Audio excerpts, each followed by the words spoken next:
So energy is the currency of life. And when your body has enough energy, it does all of the maintenance tasks if you get it the right signals from the environment. But if your body doesn't have enough energy, it'll say, well, what's the least important maintenance task? And it'll stop doing that. Same thing with your car. What's the least important thing if you're really on a budget? You're probably not going to change your wiper blades because they just don't matter that much. You can still drive, except it sucks. And sometimes you might hit a tree because you couldn't see anything.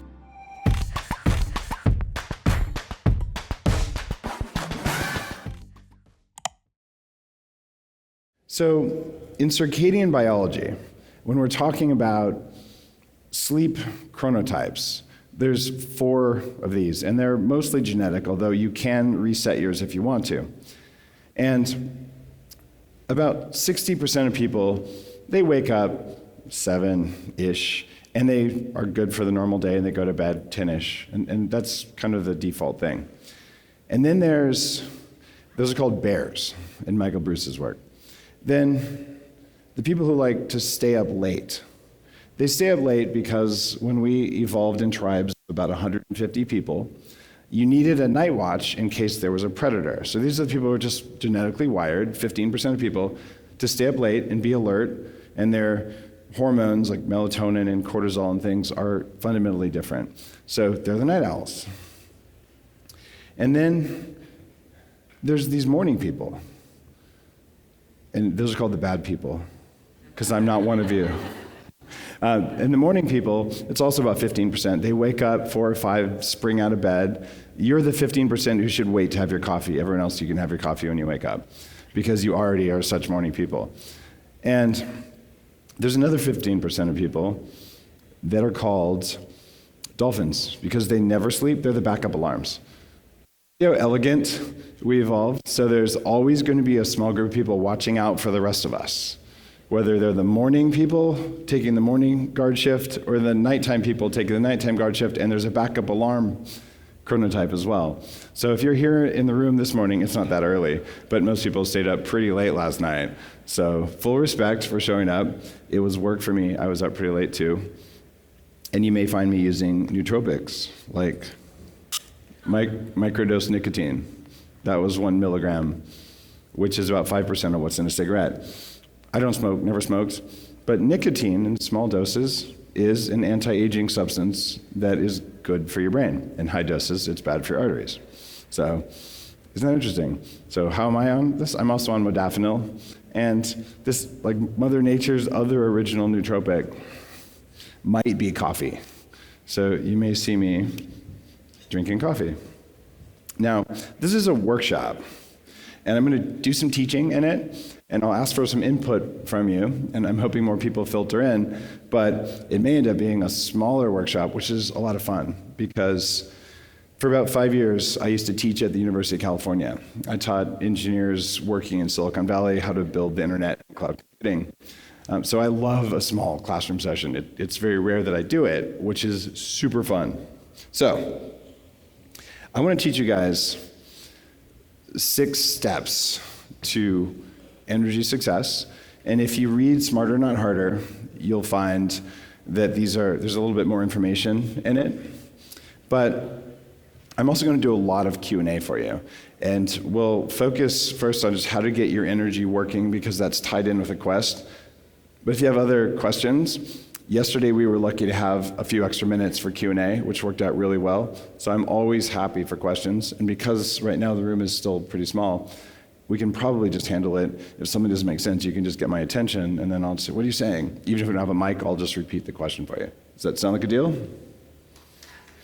All right. So, you remember why energy matters?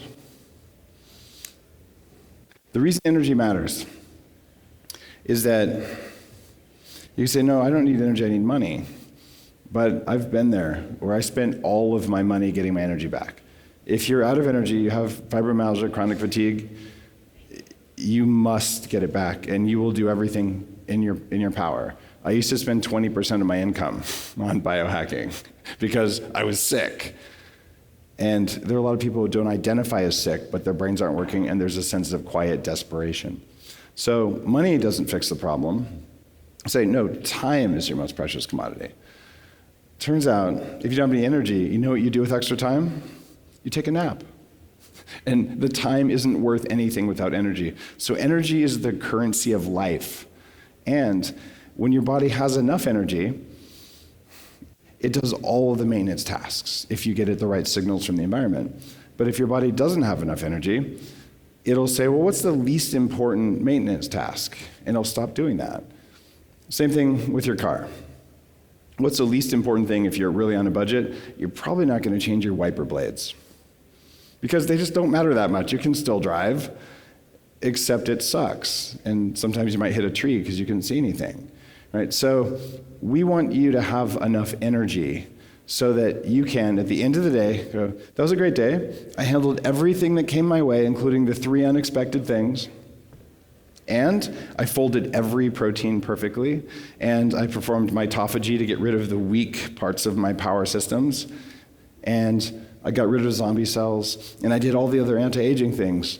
Oh, and then I had sex for 3 hours. Like, that's what high energy looks like. But not a lot of people are there anymore, and I certainly spent a lot of my life not being there. So, to summarize the things you want to know here, let's just start. I mentioned this yesterday. Removing friction is much easier. Imagine that you had a pickup truck, and the bed of the truck is full of bags of sand. And you take it into one of those car customization places, like, I want a faster truck. Now, they could say, well, let's put a bigger engine in that.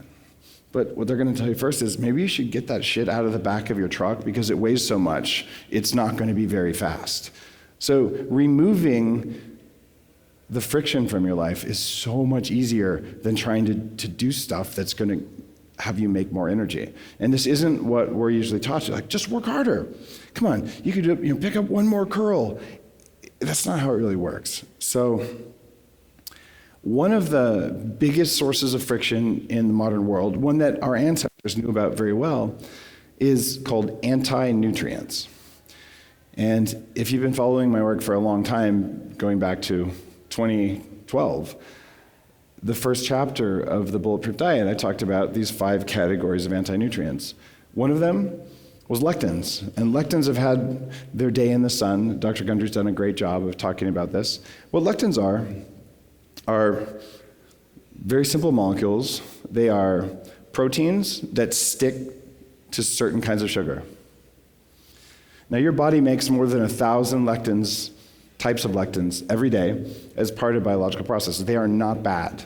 But if your body makes the kind of sugars, maybe on your joints, that certain plant compounds stick to, when you eat those plants, they will fuck you up.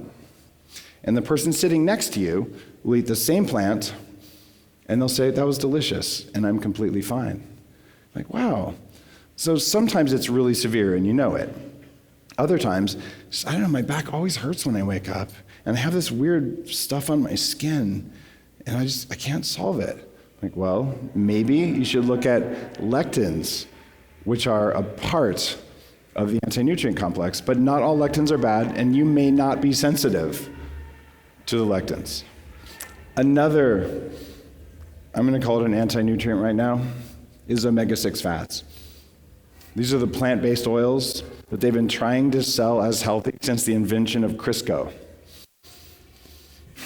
Crisco was invented, not the brand name, but the substance, by Napoleon. He needed fat to feed his troops.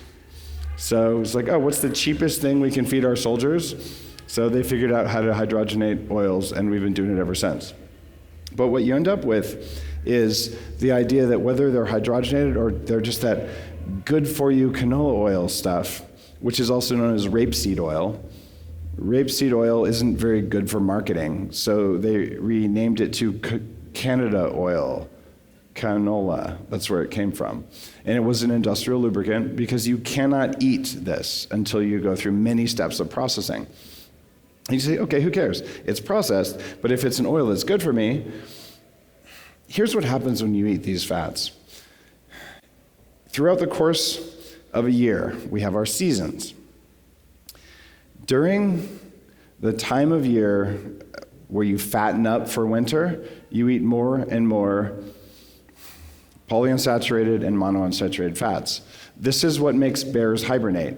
If you give bears butter, they won't hibernate and get fat. If you give them lots of nuts, they will hibernate and get fat.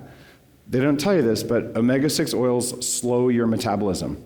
And you need some, about 1.6% of your fat if you eat grass-fed beef, and about 1.6% of your fat when you're really healthy is going to be there at various levels at different parts of the body. So when you believe that plant-based oils are somehow good for you, even though your body isn't made out of plant-based oils, what that does is that slows your metabolism. And that's one of the reasons that the French paradox isn't a paradox at all. The French paradox was, why do French people not get fat when they eat so much butter? Because the belief was that butter makes you fat. It should be called the American paradox, which is, why don't Americans eat like French people? And it wasn't the wine, it was the butter. And if you're going to eat a croissant made with canola oil or some other sort of weird oil versus one made with butter, they have a fundamentally different metabolic effect. So this is why you don't eat the salad dressing at the restaurant. This is why if it's fried at a restaurant, you just don't eat it unless they have duck fat fries or they cook in palm oil. Or there's a new company, and one I'm really stoked about, called Zero Acre Farms that makes cultured oil. This is a fermentation-based oil that's free of omega-6s, and it lasts twice as long as canola oil in a fryer, and it costs half as much. So this is a company that will be putting millions of acres of farmland back to prairie land because we simply need less acreage to make oils that we can eat. That's something that I'm super excited about. But for you, go to a restaurant, if it's cooked in oil and you didn't tell them cook it in butter, it's probably actually not food anymore because they're going to load you up with fats that make you fat. In one of my books, this one is Not in Smarter, Not Harder, I talk about omega-6 oils, and there's now studies of where oils go in the body. It's not like you eat it and it just sort of randomly smears itself throughout your body. Your white fat, if you have love handles, it is most sensitive to what you eat. So the more restaurant food you eat, the more of that goes into your white fat cells. The more white fat cells you have, the more estrogen you make, the more dysregulated your metabolism. So maybe it just makes sense to modify the ratio of oils. So if you want to remove friction from your life, eat less omega-6 oils, and that'll work really well. In the Quest, I believe we have a copy of the Bulletproof Diet and the Fasting Roadmap that shows you which oils are better. It even shows you which foods are high in lectins. Can anyone name a very high lectin food? Lentils, tomatoes? Yes. Peanuts. Peanuts are very high. Turns out grains, nuts, seeds, and the deadly nightshade family, where belladonna is from. That would include, unfortunately, potatoes, tomatoes, eggplants, and my favorite food on earth, peppers. My family has the genetics. We are sensitive to nightshades. Other people don't necessarily have that. In fact, my daughter didn't get that gene. So my son came home from school in first grade, "Dad, my neck really hurts. Will you rub it for me?" I said, and it was doing this every night for a month. So I went to the school and said, "What are you doing?" "Are you feeding him potatoes?" Because he and I have that genetics. And they said, "Oh no, we fish them out of the soup before we give it to him." So I said, "Well, let's change that." And a week later, his neck pain went away and didn't come back. So my daughter happily eats potatoes all day long, and my son goes, "I don't eat those because I don't like to hurt." I had arthritis diagnosed when I was 14 because I didn't know this, and I was in constant pain all up and down my back. All my joints hurt all the time because for me, that was a major source of friction. And this is why it gets tough. We're not meat robots. We're not all wired the same. And if you come from a part of the world where your ancestors ate lentils for thousands of years, you probably tolerate them pretty well, unless one of your ancestors mated with a Norwegian, in which case you don't know. But you might want to try to either test it just by eliminating high lectin foods and then eating a bunch of them and see if you wake up the next morning going, "Oh wow, that's right, I have brain fog again. I didn't realize I felt so much better." So your job is to be curious about how do I feel? And the easiest thing to do is go on a relatively low complexity diet that doesn't contain all of the trigger foods. And when you do that, you're like, oh, I feel really different. Or you could be one of the lucky people in the room who's like, I didn't feel any difference at all. Like, good for you. But if you don't know what the friction is and you're doing it every day, imagine you're Superman. And you're like, I've got superpowers. I can look through your clothes. I can burn holes in walls. And then Lois Lane gets the kryptonite perfume and starts wearing it. Like, I don't know. It's just like my laser's a bit dimmer today. I just must be getting old. It's just a slow decline. It's because you're getting exposed every day and you don't know it. Another massively important and underrated anti-nutrient, and I'm working hard in the world of biohacking to bring this into our awareness, is called phytic acid. Now, why would you care about that? It's because phytic acid sucks minerals out of your body. It's a plant defense compound. You have to imagine plants, they run the F words too. You guys remember the F words in order? First one's fear. What's the second one? Food. Thank you. Third one? Fucking. I knew you guys would get that one. Fourth one? Friend. Fifth one? Forgiveness. All right, you guys are good students. So, plants follow the same actual rules, including forgiveness, believe it or not. So what that means is the fear part, run away from, kill, or hide from scary things. You're a plant. Running is hard when you have roots. So you can't do that, which means your strategy is kill or hide. And you hide by putting a shell around the walnut, by having heavy bark on your tree, or by killing. You know, I'll put some toxic compounds in here and those bugs won't eat me. Any mammal that eats me, if they eat too much of me, they will start to die so I can live. And if they eat a little bit of me, maybe they can get away with it. So that's how Mother Nature creates balance in the world. And it actually is very, very logical. Is anyone curious why I said plants can do forgiveness? All right. I saw a few question marks there. We all have to do some mushrooms. I'm kidding. When I wrote my book on fasting, actually, many years before I wrote my book on fasting, in 2008, I felt called to do a vision quest. So I found a shaman outside Sedona who dropped me off in a cave for 4 days with no food and no people, so I could experience loneliness and hunger at the same time and show myself that it wouldn't actually die. And she told me a story. She took me out into her corral where she kept albino camels and alpacas. Shamans are weird, by the way, if you didn't know. And she said, do you see those thorn trees? I said, yeah. And she said, go look at them. There's no thorns. I said, well, how did you do that? She said, I went and I meditated with the tree and I told it it was safe and it dropped all the thorns. So plants, when they feel safe, they make less toxins. They're less aggressive, the same as us, which is remarkable. Another example of that is coffee. You've probably heard of Robusta coffee beans. These are the gross ones that Folgers uses. They're a smaller bean. They're much higher in toxins because there's more insects. The more insects there are, the more aggressive plants are at making compounds that they use to hold back the world. So the more stressed a plant is, the more toxins it'll have, or in the case of some plants, the better it'll be for you. So if it's a plant that manufactures a polyphenol you use and you stress the plant a little bit, it'll make a lot more polyphenols. This is why chili peppers, if you don't water them very much, they get really hot. And if you water them a lot, they're mild, because they're reacting to the environment the same way your body does, which I think is really cool. Like, life always follows those 4 F words, no matter 5 F words, no matter what you do, because that's the algorithm of life itself. And it's really cool. And when you understand that, all of these steps to energy success make a huge amount of sense. Another source of friction for people that is becoming more known, especially post-COVID, is histamine-rich foods. Histamine-rich foods happen not usually because the food itself has histamine, but because when foods start to spoil, microbes take action, and microbes make histamine to keep other microbes away.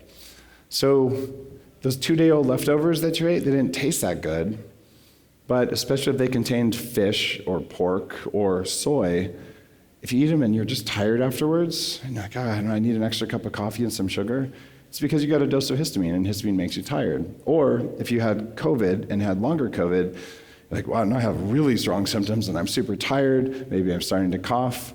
That's because histamine in foods can be a trigger for some people, and if you have the right enzymes in your liver and you don't have an overactive system because of an infection, like toxic mold will do that as well, then you'd be fine on that. So one person can eat the leftovers, for the next person, they're a major source of friction. Because I grew up in a basement with toxic mold, I had toxic mold-induced brain damage, I have an overactive, it's called a mast cell system. So I know, for me, there are histamine foods like soy sauce, fermented soy, fish sauce, and leftover meat. If I eat those, I'm probably not going to feel good. In fact, if I do eat those, I take a quarter of a Benadryl and then I can eat them because I know what's going on. If I take a whole Benadryl, I just want to take a nap, right? So you can balance the amount of antihistamine you take with those foods. But if you didn't know, you're like, well, I don't know, sometimes I eat and I feel like shit. And then I eat the same thing the next day and I don't feel like shit. Like, what is going on here? What's going on here is there was an anti-nutrient from microbes trying to protect themselves, and they're basically saying, that's my cheese. And you're saying, no, that's my cheese. And then, well, it depends on the quality of your gut and your genetics. So this is why it's not the same for all of us, but your job is to be curious. Just take note. If you have sugar cravings, or you're just profoundly tired after a meal, like, oh my God, take notes. What was in the meal? How was it prepared? And all of a sudden you're gonna realize there's a pattern here. The other thing that is a real serious problem for us is glyphosate. Glyphosate is something that we spray now all over the planet. It's incredibly toxic for soil. The levels that are allowed today, 1/300th of those levels is enough to cause seizures in earthworms. So when they spray glyphosate, they're sterilizing the soil, which is completely unacceptable and actually will lead to the destruction of the planet if we allow them to continue. It's that big of a deal. Fortunately, it breaks down over time. So glyphosate does something else pretty evil. It sticks to minerals so they are not bioavailable. And what they do in the US particularly is at the end of the season when they're growing grains, especially wheat, they spray glyphosate on the crop, which kills the plant. And the plants are like, oh no, there's a sudden lack of minerals, I've been poisoned, I will put all of my energy into my babies. So it causes a surge of growth in the wheat kernels, and they can harvest it 2 weeks early. And then they feed it to you. Or they feed it to grain-fed animals that you eat. So glyphosate is something that may be affecting your gut, and if you're eating things with glyphosate in it, it is also sticking to your minerals, and your job is to get enough minerals. And speaking of minerals, I started talking about phytic acid, but I didn't tell you the full story.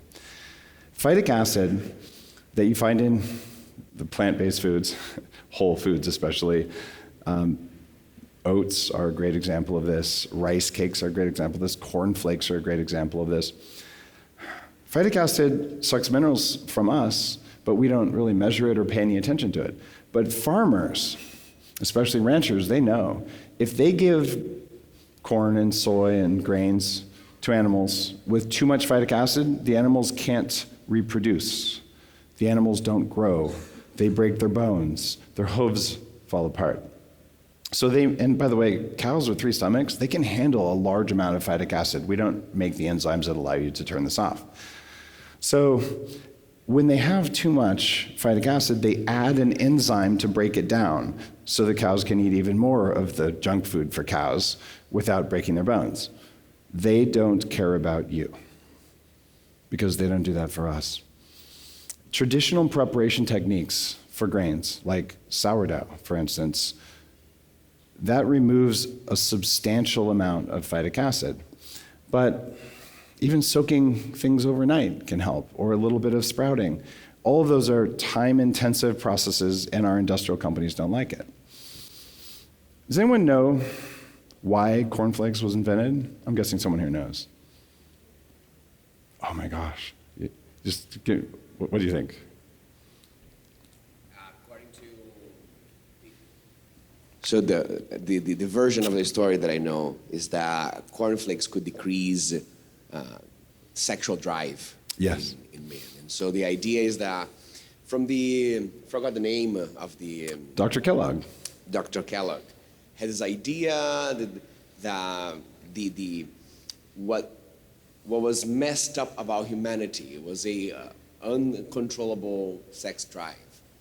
And so he came up with a product that people would have during breakfast. Yes. That would solve the problem by decreasing testosterone levels and make people feel less like having sexual Exactly. intercourse. So Dr. Kellogg was a raging pervert. He liked forced enemas 10 times a day, and he was very opposed to masturbation. So he believed in circumcising men and women to prevent masturbation. Very few people were willing to do it to women, so he focused on men. And to this day, in the US, a lot of guys are circumcised because of what Dr. Kellogg did, because he was a fucking weirdo. Along the way, he said, oh, let's invent some foods that lower testosterone because, hey, sexual desire is the root of all evil. It's actually the root of all creation, guys. It's not the root of all evil. So he said, well, we can make cornflakes. Cornflakes are very high in phytic acid, which steals your zinc, which drops your testosterone. And they're high in a bunch of other bad stuff as well. And they just put it into marketing, using the magical power of marketing to take over your meat operating system to make you believe things that aren't true. Another one of his contemporaries was Graham. Graham crackers. These health foods are exactly the opposite of that. Fertile humans are healthy humans when they're at their ages, when they're appropriately fertile. People are losing their fertility more than ever before, and this just fundamentally false belief that plant-based foods are inherently good for you. 99% of plants on the planet will kill you or fuck you up if you eat them. I'm swearing a lot this morning. I need more nicotine. But this, by the way, is also plant-based. So I'll answer your question in a sec. So what's going on with all of this is that you got to know how it works. And we are having this incredible problem where people can't conceive. Healthy people in their 30s are just finding they can't do it. I just joined the advisory board of a company called Clockwise that's now measuring the endocrine disruptors you're exposed to. And when you stack that with a plant-based diet, bad things happen to your fertility, which means bad things happen to your creativity. That's actually the source of life. So I just want to caution you, those are anti-nutrients, and there are companies who will stare you right in the face, and they'll pay for all sorts of garbage studies, and they'll just tell you over and over and over that it's good for you because it's cheap to produce, it has a long shelf life, and they don't care about you. They care about the lowest cost food. And your job is to say, I am going to invest as much as is reasonable for me in quality foods that don't do that. So I look at cornflakes, I'm like, I can go 60 days without eating and I won't die. That's about as long as most people can go. I'm not eating that shit. I will just not eat. And because I've learned and I've taught my body carefully, I won't die if I don't eat, even though it feels like, oh my God, if I don't have lunch, I'm starving. None of that's real. So skip the stuff that's not actually food, even though it has a pretty box. And you might find massive things happen. Question here. Thank you. That kind of just blew my mind, what you said about Dr. Kellogg's. And I had a question about cereals in general, like Cheerios and other types of cereals. Do they have the similar properties that I guess cornflakes have on your body? Yeah, Cheerios are high in phytic acid and glyphosate. So here's the deal. No one on earth ate cereals for breakfast if they had a choice. So this is what you feed the peasants who are working your fields while you eat the bacon and eggs. This is history. This is gruel. This is literally what they would feed people even if they were slaves. This is the lowest quality, lowest cost, cheapest foods that are a source of calories because we need energy. But you want to take in energy that doesn't also steal stuff from you. So it's food free of these anti-nutrients that gives you power. But if you're starving, you can eat a lot of stuff. And over time in different cultures, because famines have been a part of our existence forever, They figured out, you know what? If you take that root and you boil it and you steam it, you leave it in the sun and you ferment it for a while, you can not die by eating that plant. Yes. And after a while, this is a sacred food for us because it's the thing that keeps us alive when we're going to die. But that doesn't mean it's good for you. And when, in all societies historically, when there is availability of high quality fats, they get prioritized. When indigenous people in America would kill a buffalo, they would eat all of it, but the two most important parts were the fatty hump on the back and the liver. The liver goes to the kids and the pregnant women first, for a reason. They did not give them corn as their primary thing because it's a superfood. It's not a superfood, and they knew it. And there are people trying to trick you into believing this. It just doesn't work. By the way, I was a devout vegan and then a raw vegan for a while, so I went down that path because I didn't understand this stuff, and I had to repair my biology after I did it. So I just want you guys to understand this is a source of friction in your life. If you're eating a bunch of foods that you think are healthy, but they're actually taking your minerals, you need minerals to make ATP. You need minerals for bone density. You need minerals to make your hormones. You need minerals for almost every enzyme in your body. And it's shocking what happens when you bring your mineral levels up. And back to glyphosate. How do you get rid of glyphosate in your body? Anybody know? There's this thing called humic and fulvic acid. I think it might be in Danger Coffee. There are some studies that show it helps to pull it out of the human body. Eating a diet higher in animal protein, and specifically the amino acid glycine that is found in collagen, is also a way to push glyphosate out of your body because the gly in glyphosate sticks to the gly in glycine when you're forming collagen. So you have 2 plates of food. They look pretty similar. One of them is relatively high in anti-nutrients. The other one isn't. They both taste good. If you know, I'll choose the one that tastes good and is good for me. So this is a major part of biohacking. It is the easiest thing to do versus doing things that make you stronger. Just stop things that make you weak. All right, let's move on to our next one. Getting raw materials. To do this, you gotta look at what your body's made out of. So I hate to tell you this, you don't have a body. You think you do, but the body that you will leave this room with is fundamentally different than the body you came here with. Because right now your metabolism is working, it's taking some of the stuff you ate and it's replacing cells. And you're actually shedding some cells, other ones you'll be excreting later. So we don't see it this way because you're like, I have a body. Your body is more like a whirlpool in matter than actually something that exists. Because all the cells in your body will be replaced over 7 years. So you're just an exceptionally slow whirlpool. And that means that if you're taking things in and things are going out, if you don't take the things in that are required for you to show up at your full performance, at your full energy levels, over time, you get weak. So I don't know anyone who is made out of kale or sugar or even carbohydrates. Now, carbohydrates are useful and something you probably want to eat unless you have epilepsy. You can go without carbs for a while if you want to lose weight or for a specific thing, but if you do it for a long period of time, you will hate your life because we're less than 1% carbohydrate. We are actually an equivalent percent of minerals, but we're made out of protein and fat and water. So if you're saying, all right, I'm going to do a solid for the earth because you've been misled, what you find is you're eating a whole bunch of these plant-based proteins that don't have a lot in common with your proteins. And you don't have the right raw materials because your amino acid ratios are off, and something else happens that's magical. You guys have probably heard of collagen protein, right? So I made collagen into $1 billion industry category. And collagen's important because it's not just a collection of amino acids, the building blocks of protein. When you eat proteins, proteins act as signals into your body.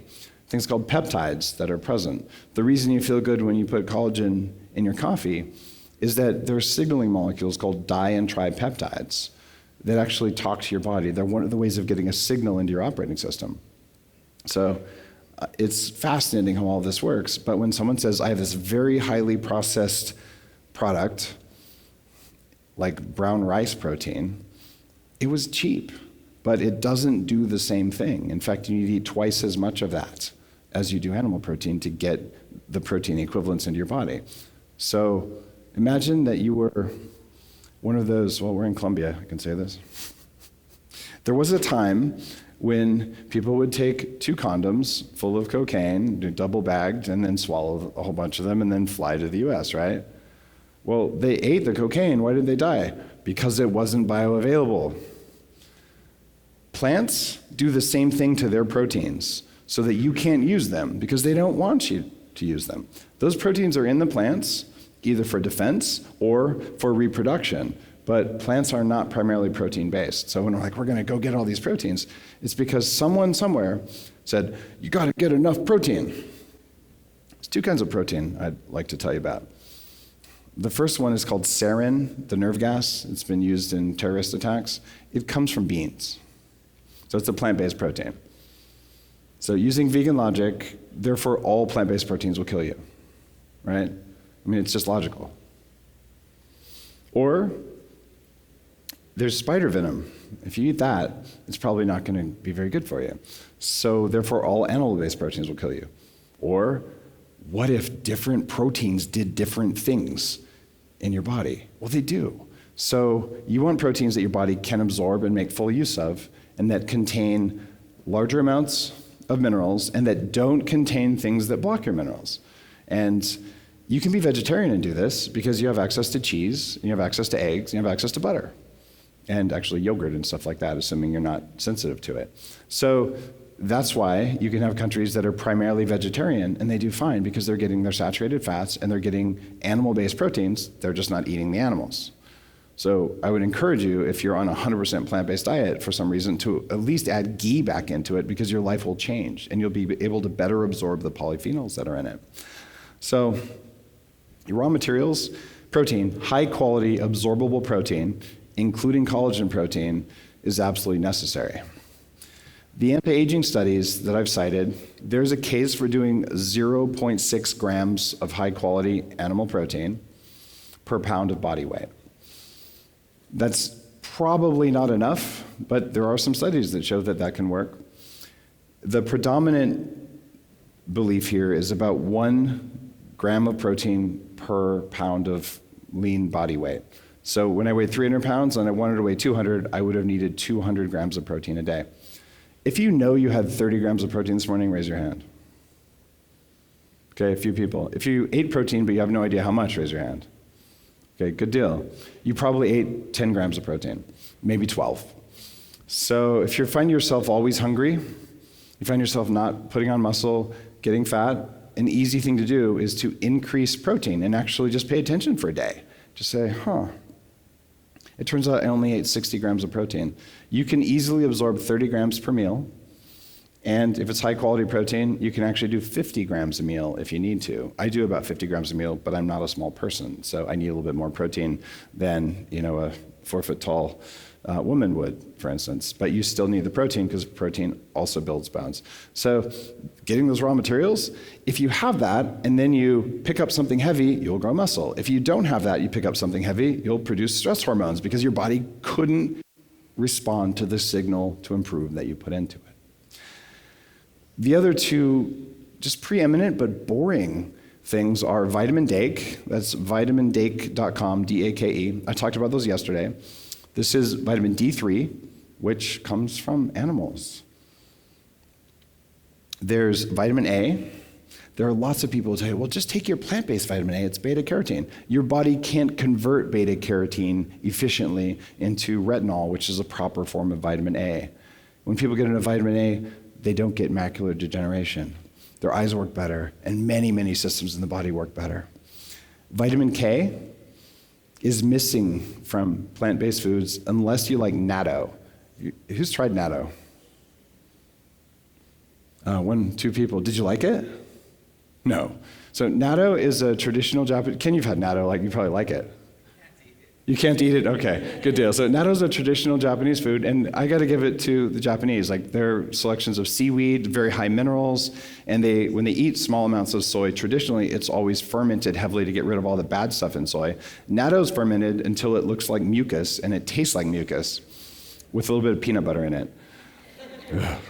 But it does contain vitamin K2, but you get it mostly from dairy, or you can get it in a pill, and you won't get very much from industrial dairy, but you'll get it from grass-fed dairy, especially if it's cultured butter. But if it's mechanically separated butter, you don't get very much of it, which is why you get the Kerrygold, you get the butter from New Zealand, and magically it's more yellow because it has more nutrients, but it just tastes different. Your body likes it somehow.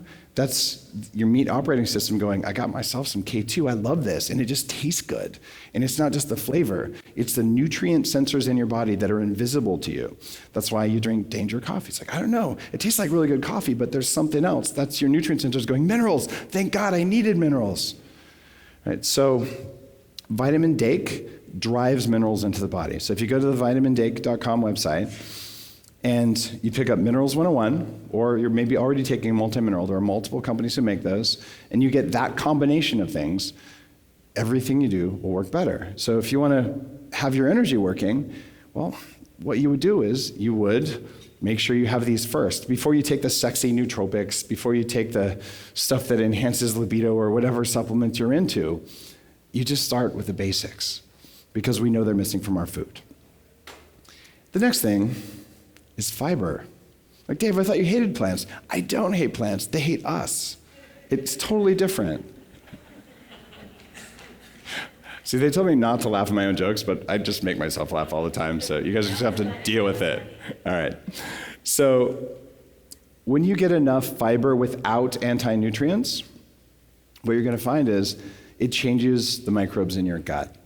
And you need healthy bacteria in your gut. And you can take probiotics. I love probiotics, but if they don't have anything to eat, it won't work. And one of the best sources is something called acacia gum, because you're looking for fiber without plant poisons in it. So you'll find these people go, well, I'm from the 70s. We learned if you eat whole wheat, because fiber. Let's ignore all the other stuff that's in whole wheat that's sucking minerals out of your body. Or I'm going to eat brown rice because of fiber. Let's ignore the 80 times higher arsenic levels in brown rice versus white rice. There's a very good reason that countries where rice is a traditional food, if you were not the poorest of the poor, you would eat polished rice. And if you were a peasant and you had no choice, you would eat brown rice. They know it's hard on the gut, but literally, because fiber, it's the same thing. You guys seen Idiocracy, the movie? Only a couple. All right, if not, this is your homework. You need to watch Idiocracy.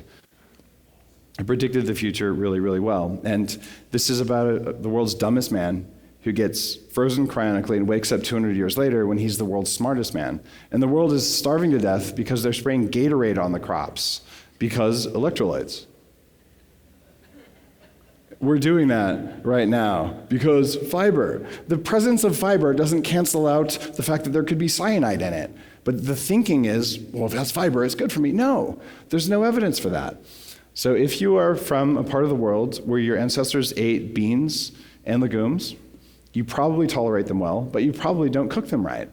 Because your grandmother's like, you gotta soak them for 2 days, or you have to pressure cook them. Even something like quinoa, which is indigenous to Peru.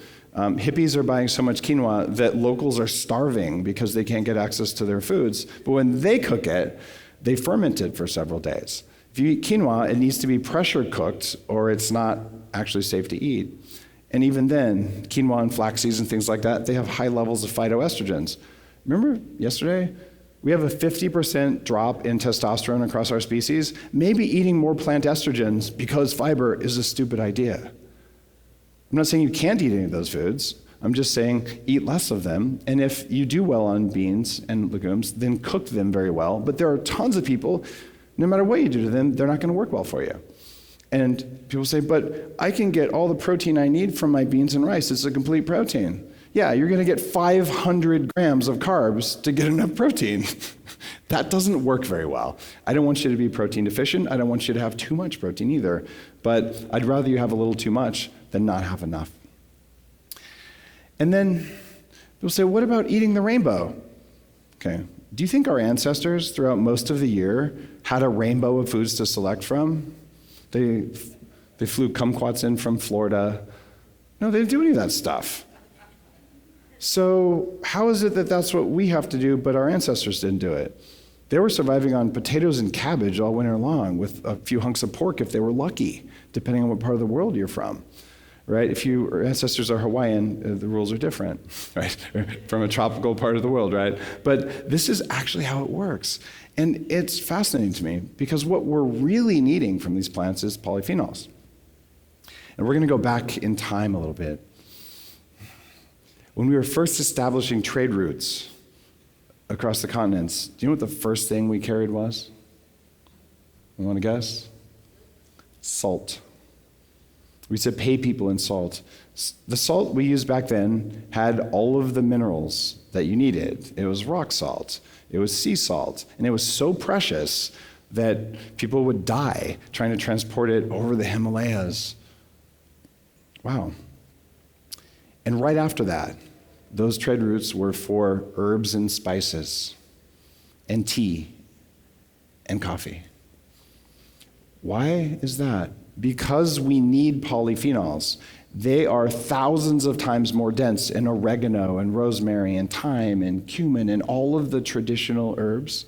Those are Mother Nature's multivitamins. And we've used those medicinally, and we've used them for culinary reasons because they're very high in plant-based compounds that are good for us. But they're low in all the other stuff that's bad for us because you only need a tablespoon of oregano, and you get massive benefits from doing that.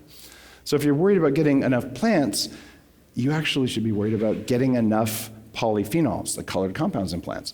So literally 4x the number of herbs you put on your food when you cook. It'll taste better, and you'll get huge health benefits. And then if you just didn't have the salad, you'll be okay.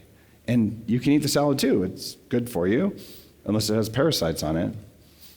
By the way, 90% of parasite infections come from eating raw vegetables, not meat. But it's almost like PETA doesn't want you to know that. Do you guys know what PETA stands for? I think it's People for the Eating of Tasty Animals, but I've been trolling them for 20 plus years. I love PETA. They're one of my most fun toys. All right. We already talked about healthy fats as raw materials. I'll just say your brain is 45% saturated fat.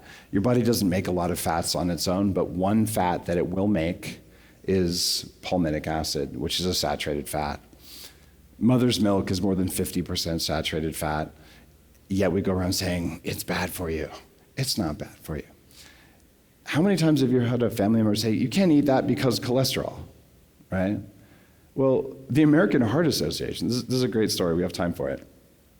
I was at a very exclusive mansion in Malibu overlooking the water, and there's about 50 people in the room. Peter Gruber's there, like Hollywood elite are there. And I go in and I talk to a lady, she goes, I'm curious what you have to say. I'm a cardiothoracic surgeon. I'm like, oh, this is gonna be good. So, just real respectful.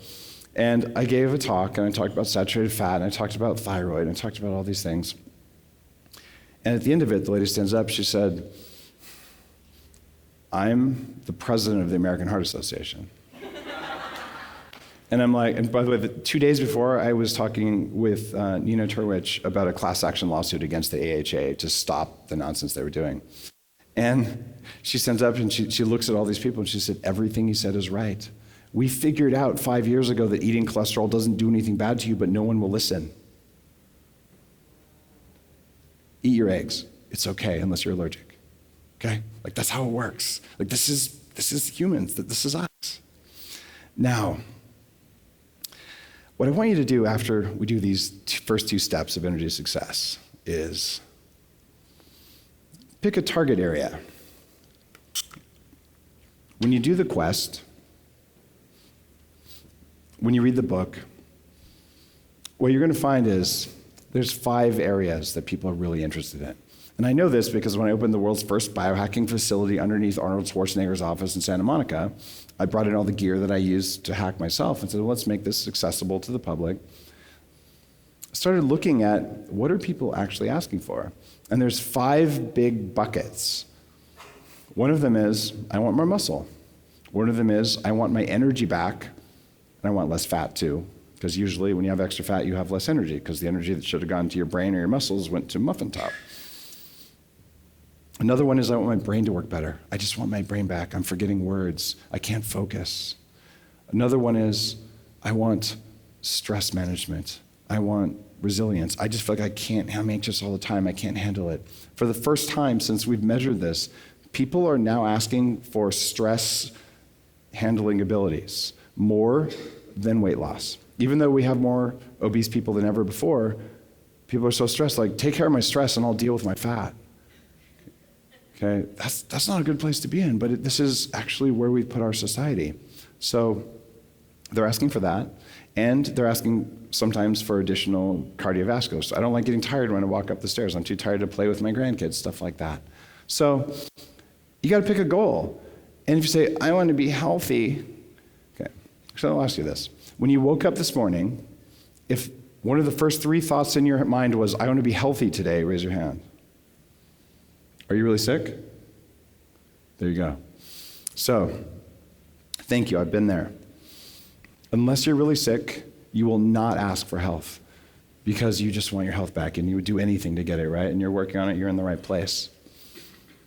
How many people said, today, I want to be optimized? Nobody. Oh, 2 people. So here's the thing about optimizing. I don't want to optimize. I want to have my cake and eat it too.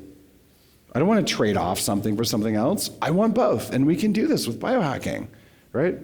I want all those 5 things, but you got to pick the first one. And whichever one you pick, it'll pay dividends in the other categories. But you focus in one area.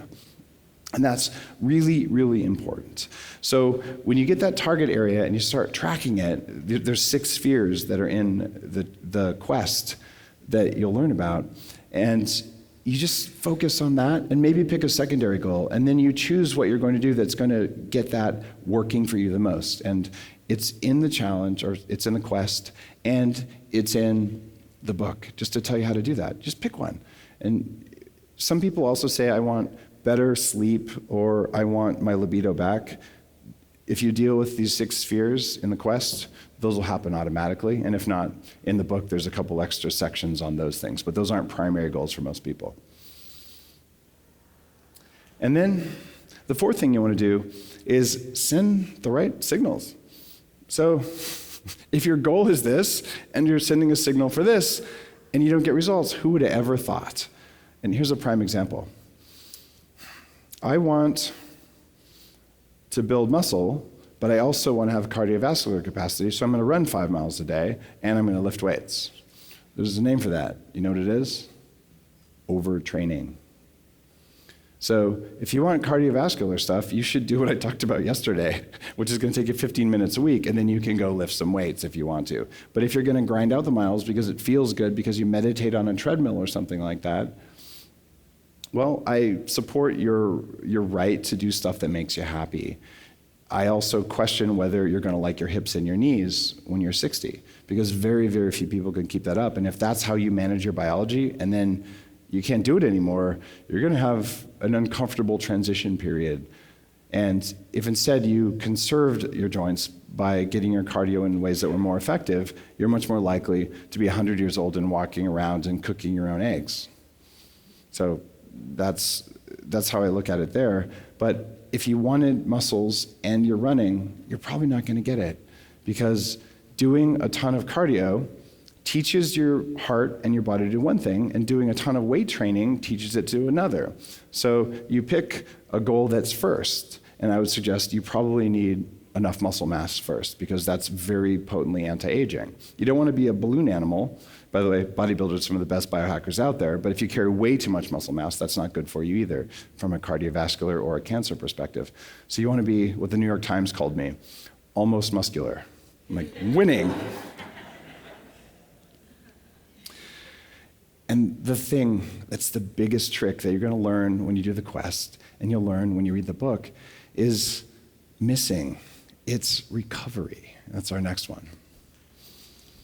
So to recover, the exercise is the signal, but the signal that you should transform comes from quickly returning to baseline. So when you do the AI bike at Upgrade Labs, you do a 20-second sprint, and then you do breathing exercises to calm your nervous system afterwards. So when your body says, there was a potential threat, that's why you must have been running, or maybe why you were picking up heavy stuff, now I'm safe, now I have enough nutrients. Oh, it's so easy to add those nutrients back in to build more capacity. But if you send a signal that says, I'm not safe because you overtrained, even if you have enough nutrients, the body says, I'll use those nutrients to be ready for the next threat. And it won't be adaptive, putting on muscle, getting healthier. It'll be stress hormones. It'll be disturbed sleep. And so your goal is signal, nutrients, recovery, and safety. And you can do this right after a workout. You can do deep breathing exercises to just calm down. And it's not like this is even necessarily new. I interviewed Frank Zane, one of the most legendary bodybuilders ever, on my podcast a while ago. He's in his 70s now. And it's like, Dave, the whole time I worked out, I was doing breath work. I was meditating every day. I play the flute to relax. Like this big bodybuilder guy, it was like talking to a monk, because he learned to have the physique he wanted. He had to recover, and he had to have the calmness. He had to be able to do that. And you can learn to turn on that signal of safety all the time. You can learn to turn it on after a workout. Or if you let your meat operating system be in charge, it'll be stressed and jangled and doing all sorts of stuff that isn't in your best interests. So this is why a mindfulness practice, this is why almost any of the quests that you do in Mind Valley are going to benefit you, because you're going to learn how to do that, which is the world's a safe place, there is abundance, therefore I can be young and strong for a very long period of time. If the world is not a safe place, or there is not abundance because you didn't learn how to eat, then you don't get the results you want. And then you're frustrated. And what do? You work even harder. And it's not how to do it. And the next thing you want to do is the hard part. It's evaluate. So up here, we talked about picking a target and tracking it. The evaluation stage is when you say, all right, how did I do? So I've been tracking it. Are my numbers going up? Are they going down? Am I happier? Am I more calm? Am I achieving whatever that goal is? And if you're not, your meat operating system is going to tell you, oh, don't pay attention to that. It's going to tell you you're doing fine. I like what you're doing. Eat more Cheetos. Well, when you use raw numbers like that, you can see whether you're going up or down. Sometimes having an accountability partner, having a community around you, having friends you can talk to about this because they're also biohacking, this is really important. And it's one of the reasons the biohacking conference in June is coming on in Orlando, because you almost 3,000 people there who are all doing this. Like, oh, what happened to your HRV score when you tried Ozempic? What happened when you did this? And we all share. But because you can become data-driven, it's not just about how you feel. How you feel is important, but your body will lie to you about how you feel.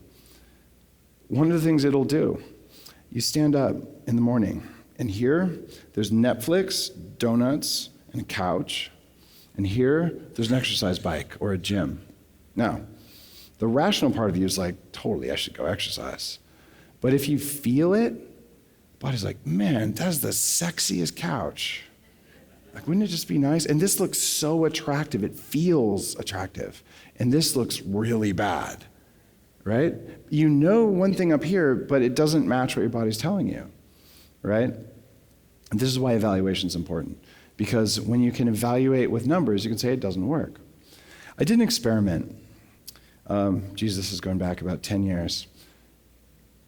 And you're going to have to stick with me for a second, because why is he talking about this? And yes, this is a TMI kind of discussion. And plug your ears. So there's an old Taoist equation. So I'm into longevity, and ancient practices are interesting. Taoists were actually interested in living forever. So what they said is, they said for men, there's an equation for how frequently you should ejaculate if you want to live forever. You guys know the equation? Age in years minus 7 divided by 4. So if you were 49 or something, then you would subtract 7, which is about 42, and then divide by 4, whatever that number is. That you ejaculate only like that number of days, once every whatever that number of days is. And I'm like, this sounds like complete bullshit. I'm going to prove those guys wrong. So for a year, I tracked my ejaculation frequency, my sex frequency, because it turns out it is possible to have sex without ejaculating. It was very difficult. And the daily happiness score. Before I go to bed, like, how much do I like my life? Scale of 1 to 10. Like, because today, do I like what I'm doing with my companies? Do I like my family life? Do I like my friends? And I'll be damned, there is an ejaculation hangover. So when men ejaculate, what happens is our testosterone drops precipitously for the next 24 hours. And so what the Taoists were teaching was that for men, orgasms, if they're accompanying ejaculation, they're depleting. They say you walk away diminished. But for women, you walk away undiminished. So isn't that interesting? So if women need to have orgasms because their emotional intelligence is higher, and it's proven health benefits. That's why you hear Emily talking about sex magic, like that's finally coming into the world of biohacking. See what I did there? That was a dad joke. One of you got it. So I published my data in one of my books for a whole year, but the Taoist said if you really want to live forever, just ejaculate once every 30 days and keep the length of your orgasm to under an hour. And I'm like, what the absolute fuck? Like, I did this for a year. And I will tell you that they're right. It really does diminish men to ejaculate all the time. That's why porn is so toxic. But they never published an equation for women. Because, I don't know, I guess only men wanted to live forever back then. So I came up with the equation for women. And it was based on a lot of science. You guys ready for it? Okay. It's the number of orgasms until you feel like you're going to die, plus 2.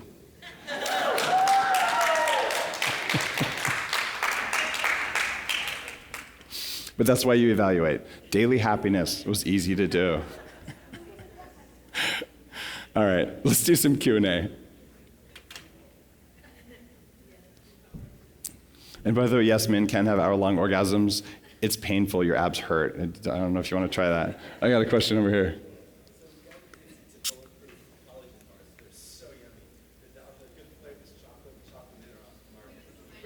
I'll repeat it. The question was, I got addicted to bulletproof collagen bars. They're amazing. And now they're off the market. What's going on? The answer is, I don't know. They kicked me off the board. So I have a major stake in Bulletproof, but I have no visibility into what they're doing. So I still use their inner fuel, their prebiotic. I use Bulletproof collagen, brain octane oil. But I don't have control over what they make or don't make, and I am not responsible for the spinach kale smoothie that they make. I have a question here. So if you could only have 3 foods and 3 supplements, what would you pick? 3 foods and 3 supplements. Definitely for supplements, it'd be vitamin Dake, and it'd be Minerals 101. What would the third supplement be? It would probably be methylated B vitamin, multivitamin kind of a supplement. But I almost want to say aniracetam, which is my favorite nootropic, which is one that when I take it, this is the only nootropic that increases memory I/O. If you're wondering why I can remember all this stuff, it's because I have weird mental structures that let me do that.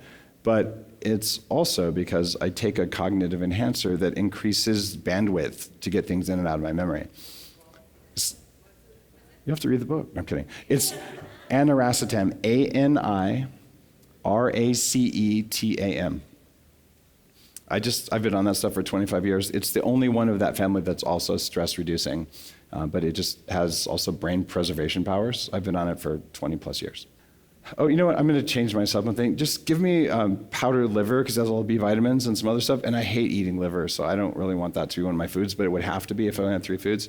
It would definitely be ribeye. Probably raw honey, just because you need a source of carbs, and that's one that doesn't leave a lot of residue. What would my third food, if I only have 3? Probably ikura nigiri. That's salmon egg sushi, because salmon eggs are the most nutrient-dense thing after liver you'll get. In fact, indigenous tribes would dry salmon eggs, even in times of war between tribes. They would trade dried salmon eggs from coastal people with inland people to give to the pregnant women because it made for healthier babies. And they're like, yeah, we're fighting now, but 7 generations from now we'll probably be screwing each other, so here, have some fish eggs. So there's that. Cool question. All right, I see in the red over here. Oh, sorry. Well, okay, here we go. Is there ever a time that we should be eating fruit or fruit juice? And if so, what fruits and in what form? Is there ever a time for fruit or fruit juice? Yeah.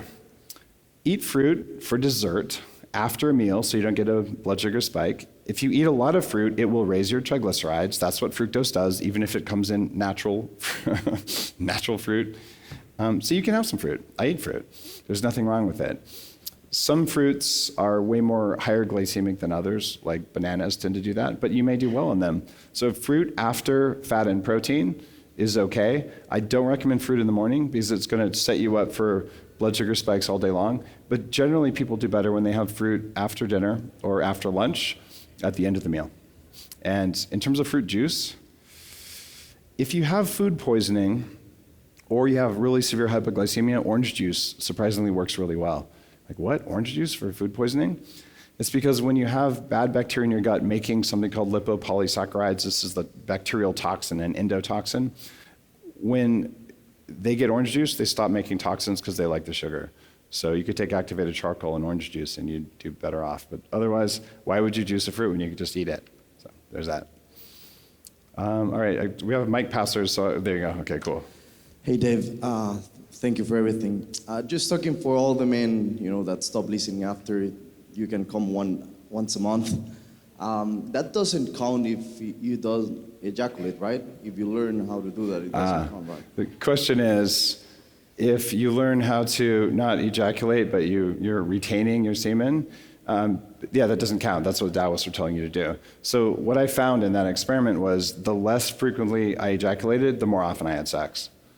Because you're like horny all the time. Like, can we go again? Like, a day, how about tomorrow, right? And since we've already shown, and there really are medical studies about this, that orgasms are beneficial health-wise for women, and it's up to you to decide how many and how often. But generally speaking, if you're in a relationship with someone and you're like always ready, you're much more likely to do something that's really pleasurable for both of you.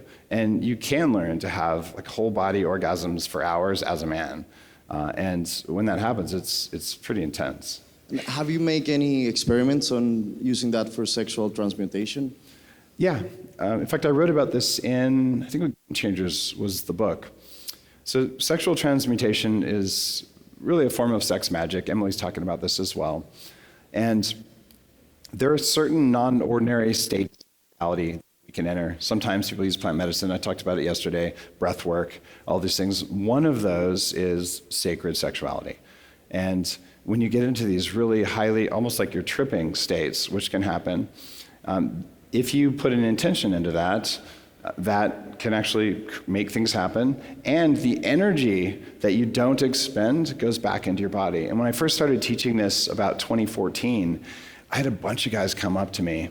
And I say guys in particular because this doesn't work for women. If women do that, I'm not going to have orgasms, it's depleting. That's not necessarily where you want to be unless you're choosing that for a specific reason. So the kind of things I would hear was, I didn't ejaculate for 30 days and I started 2 companies. I didn't ejaculate for 30 days and I got a raise and a promotion and I love my life. And I'm that way now. Quite often when I have sex, I'm not going to ejaculate, but let's go as long as you want, because you can learn control over that. It's an act of, in fact, John Gray teaches it best, the Mars and Venus guy. And yeah, we have time for this. So the trick is that right before you're going to ejaculate, you tighten your butthole. So you have to learn how to relax your butt. And when you do that, you can not ejaculate. So there you go. TMI conversations all over the place. All right. I've been hearing some concerns about Himalayan salt, one being that the pink color is actually from tin, and then the other thing, which I don't know if it's true or not, I've heard that, and then the other thing that there's micro traces of explosives because that's how they're mining it. I actually had a friend who got salt confiscated at TSA going through because they had the trace of explosives and they took it from her. Interesting. It turns out there are different qualities of Himalayan salt. The best quality Himalayan salt is mined by hand, and it's ground with wooden grinders or stone grinders, and that's perfectly clean. And the Himalayan salt that comes from Pakistan, that's exploded, and oftentimes it's ground on things that contain brass, which has toxic metals in it, like tin, you'll find comes from that. So this is a processing issue. So the 18 pounds of Himalayan salt for $6 is probably not how to do it. Another company is Redmond's sea salt in Utah, which is pretty clean. So actually my time is up anyway. So there you go. The quality of salt matters. It's a real issue. Okay. On that note, we got one more. All right. Yeah. So I think it's an important question. It's for the men, but on behalf of the ladies, or also the men who like men. So for those times when the guy does ejaculate, what is the biohack for him to be ready again faster? And maybe like again after that? Oh, man. That's... Okay. Having adequate testosterone helps a lot, which is a function of what you eat.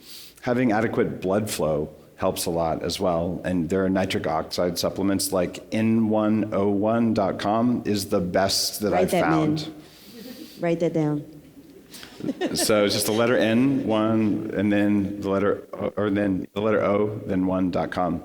And the guy who created that has a machine that tests for nitric oxide. The beet supplement you're taking now probably doesn't work. And I just did a big podcast about the chemistry of nitric oxide. And it turns out they're using depleted beets that cannot raise your nitric oxide. So if you're not really noticing like, wow, I got veins a half hour after you take it, it's not working. Arginine doesn't work for most people, for instance. So that would be one thing. The other thing is a little bit more esoteric, spiritual, but the interaction of the woman and the man is a really big thing. So, I mean, there's techniques without getting too juicy here, but you keep them inside you. You have to worship the cock, and it'll wake back up. Worship. Worship. Okay. That's your job, young lady. All right, never ended a talk on that. Guys, thank you.